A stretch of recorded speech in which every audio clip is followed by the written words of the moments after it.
What's going on, Cougar fans? Peter Borkowski here on the Cougar Sports Network, bringing you this edition of Coaches Weekly. And once again, I'm joined by the head coach of the CUC baseball team, Coach Conner. Welcome back to the show, Coach. Excited to talk to you today. Congrats on the saves record, man. Oh, thank you. Very, very much appreciate it. And congrats on the couple of wins you guys have gotten over the last couple of days. Starting with Sunday, you guys opened up home play and conference play with a doubleheader against St. Norbert College. Won game one. Unfortunately, you dropped game two for the split. But let's just talk about what it's like to be back in the Thunderdome. It's such an integral part of your guys' identity, I think, being able to play at home, a home field that you guys really thrive at. So after, a couple weeks of being on the roads and places all over the country, what was it like to be back in the Thunderdome on Sunday? It's the best, man. Mm-hmm. Every time I walk in the dugout, the air is different, the dirt's different, the grass is different. It's a lot of good stuff. And, the live stream that we have is about as big time as it gets. Right. So to be back is,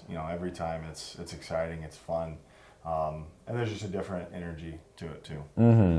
And as for the results, we saw a very great game one for you guys, 6-1 win. Pitching was outstanding. Wyatt McLaughlin to Bryce Jones to David Dimeling. Shut down SNC, did not allow any unruns. Game two was a little bit of a different story. You lost that one 11-8. Made it competitive in the end, which we can talk about in a minute. But I want to focus on the pitching for now because I think that doubleheader is kind of a microcosm of what we've seen from the pitching staff this year. You guys have moments of excellence like that game one. A shutout in terms of the earned run department. You still gave up one unearned run. There we go. And game two went a little differently, though, in terms of the pitching. So what's the key to find that consistency in the pitching staff so you don't have instances of, very few runs allowed and then a lot allowed in the next game? Just what are kind of the keys to making it much more smoother, much more consistent throughout? Yeah, the first part is just the odds are in the favor of the pitcher. You don't ever want to hear that, but most of the time the guys are going to get themselves out. Right. So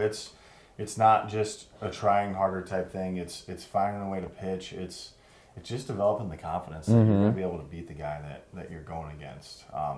Like you said, there's been a lot of glimpses of having some success.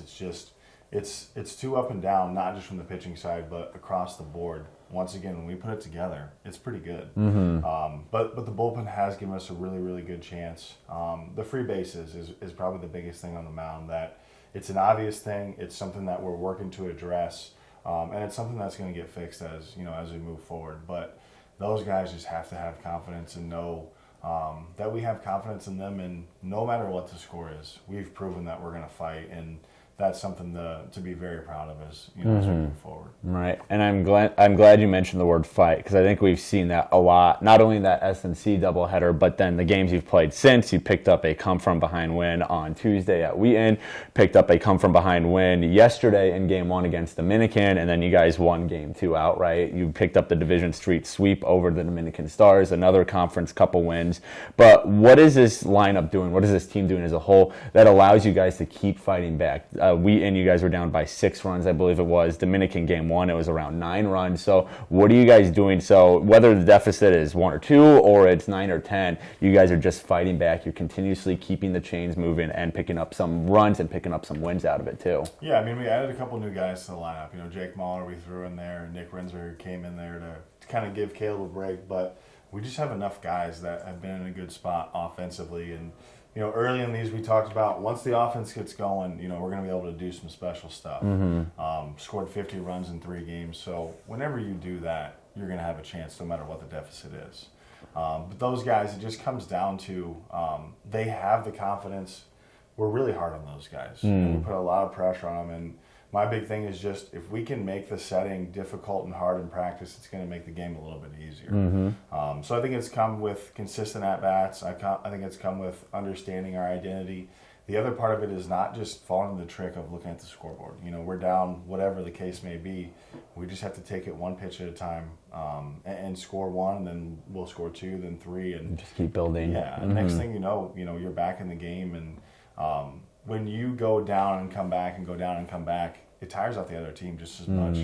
So once again, the fight has been a special thing for us. And it's been cool to see, the guys in the lineup. Everybody does something a little bit different. You have some guys that run, some guys that slug, some guys that get on base. Put all that together, and it's just well-rounded. Yeah, and it's in a good spot right now. And it's it's going to be hard to sustain 50 runs in 3 games. Right. So we're going to have a spot where we're going to rely on our pitching and our defense, and it'll kind of teeter-totter a little bit, but it's exciting. We're in a good spot moving forward. Definitely. Well, moving forward, you guys got a couple of road games up ahead on the schedule. You travel to MSOE this Saturday, and then you take a trip to Benny, the nationally ranked Benedictine team who's rolling right now. They took down another nationally ranked team, Aurora, yesterday in a doubleheader.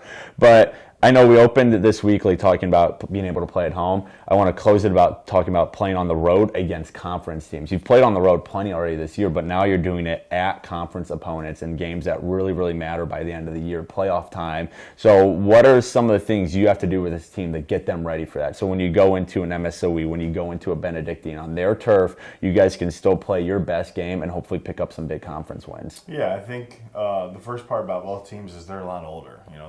They're veteran-led teams. They have guys that have had a lot of at-bats and thrown a lot of innings. So with that, the margin for error is a little bit smaller. The other side of that is with our team being younger, when you don't know what you don't know, I think that creates a vibe and an opportunity to get up for it. So MSOE's park is a little bit faster. It's turf, so have to pick up the baseball. Okay. If we can get to their bullpen, it gives us a little bit better chance. And then when you go to Benedictine, they're playing really well right now. Yeah. So that'll be a good test for us. It's always fun when you play those guys because they're very up and down as a team and in a really nice way. But it'll be to the spot where we have to take that next step forward. We split with Norbert's. We swept Dominican. Now we're going against 2 older veteran teams that are going to be at the top of the conference. How we do over these next 4 is just going to tell us a lot about ourselves as we move forward. The big thing that we can't do is just look too far ahead. Right. True. Well, CUC, they're at the Milwaukee School of Engineering this Saturday. They play a doubleheader at 12 and 3 p.m. Coverage for both those games, as well as everything CUC baseball related, can be found at our website, cucougars.com. Coach Conner, thanks again for joining me today. Good luck this weekend. And then at Benedictine, I'm sure we'll have a lot to talk about when we speak next week. But until then, this is Peter Borkowski signing off of the Cougar Sports Network and wanting to say, as always, go Cougars!